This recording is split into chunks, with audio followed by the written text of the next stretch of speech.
What really happened to Randysavage will break your heart in ways you wouldn't expect. His death wasn't just sudden. It shocked the entire wrestling world, and when fans found out the full story behind it, the pain hit even harder. How could a man so full of energy and strength, someone who seemed almost unstoppable, be gone just like that? It's a question that still sticks with people to this day. So let's not waste any time. Let's dive in and take a closer look at what really happened in those final moments of the Macho Man. It was a heartbreaking day that fans will never forget. On the morning of May 20th, 2011, Randy Macho Man Savage was behind the wheel of his Jeep Wrangler, driving near his home in Seminole, Florida. Sitting beside him was his wife, Lynn. It seemed like a normal day, nothing out of the ordinary. But suddenly, everything changed in an instant. While driving, Savage became unresponsive. His foot came off the pedal, and before anyone could react, the Jeep veered off the road and crashed straight into a tree. Emergency responders rushed to the scene, but it was already too late. Randysavage was pronounced dead right there. Jameson, it's thought Randysavage suffered some sort of medical condition, possibly a heart attack, which caused him to lose control of his Jeep in this crash that ended his life. He was just 58 years old. Both he and his wife had been wearing their seatbelts, which likely saved her life.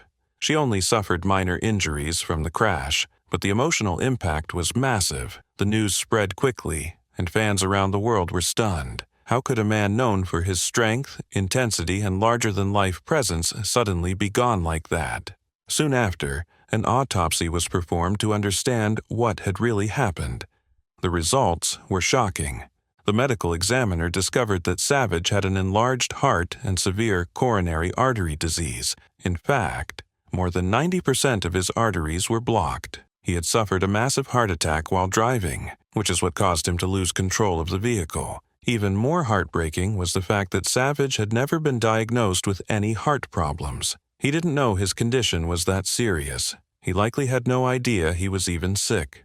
The toxicology report also found a small amount of alcohol in his system, along with a prescription painkiller, but nothing that would have caused the crash.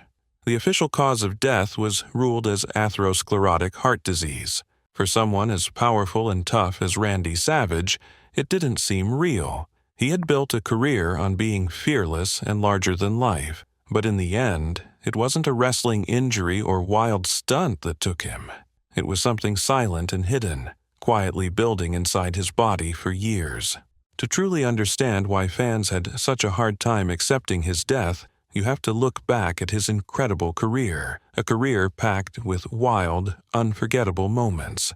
The kind of moments that bring back waves of nostalgia every time you think about them. So, why not take a trip down memory lane and revisit the legacy of the one and only Randysavage?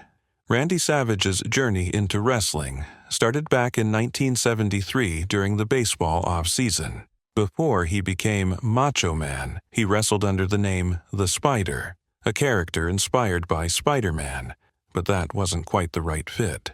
With advice from his good friend and trainer Terry, the Goose Stevens and Georgia Booker Ole Anderson, he switched to Randysavage because the name Poffo just didn't match someone who wrestled like a savage. Eventually, Randy decided to leave baseball behind and join his dad and brother full-time in wrestling. Savage's early wrestling days took him all over: Michigan, the Carolinas, Georgia, the Maritimes, and Eastern Tennessee. He even wrestled his first match against a guy named Paul Christie in the Midwest, but his family felt they weren't getting the breaks they deserved, so his dad started the International Championship Wrestling promotion. Though ICW eventually folded, Randy and his brother Lanny moved on to Memphis, joining Jerry Lawler's Continental Wrestling Association. There, Savage feuded with Lawler for the AWA Southern Heavyweight Championship. One memorable storyline had Savage injuring Ricky Morton with a piledriver through the timekeeper's table, leading to some heated battles with the Rock and Roll Express tag team. By 1984, Savage turned babyface, teaming up with Lawler against Jimmy Hart's First Family. But true to his wild nature, he turned heel again, reigniting the feud with Lawler until losing a Loser Leaves Town match in 1985. That same year, he got a huge break by signing with Vince McMahon's WWF. Savage's WWF debut came in July 1985, where he quickly stood out. He was called the top free agent in pro wrestling and famously turned down offers from several managers before choosing Miss Elizabeth as his own manager.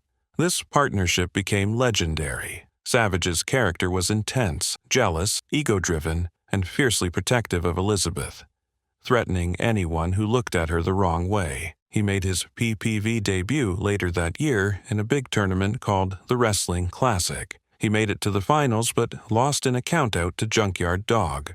Around that time, Savage began a heated rivalry with Tito Santana over the Intercontinental Heavyweight Championship. After some back and forth, Savage won the title in early 1986 by sneaking a steel object from his tights to knock out Santana. Classic heel tactics. His reign saw him feud with big names like Bruno Sammartino, George the Animal Steele, and Hulk Hogan.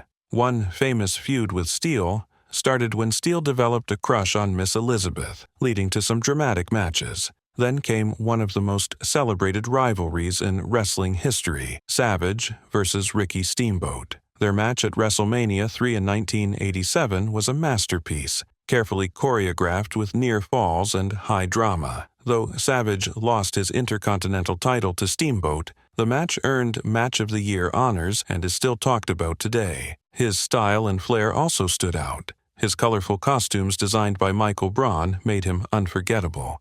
Later, in 1987, Savage won the King of the Ring tournament, and his popularity soared. Fans started cheering him, even though he was a heel. When the Honky Tonk Man claimed to be the greatest Intercontinental Champion, Savage went after him and turned face again. During a big match on Saturday night's main event, the Hart Foundation interfered, and Miss Elizabeth ran to get Hulk Hogan for help.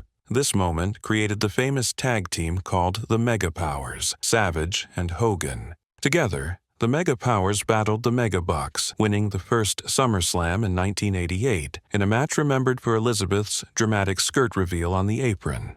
Afterward, the Mega Powers feuded with the Twin Towers, and Savage and Hogan led opposing teams in Survivor Series, with Savage's team coming out on top. But cracks formed in the Mega Powers in early 1989. Hogan accidentally eliminated Savage from the Royal Rumble, sparking tension. Then, when Elizabeth got hurt during a match, Hogan carried her backstage, making Savage jealous and angry. He attacked Hogan and turned heel again, blaming Hogan for stealing Elizabeth.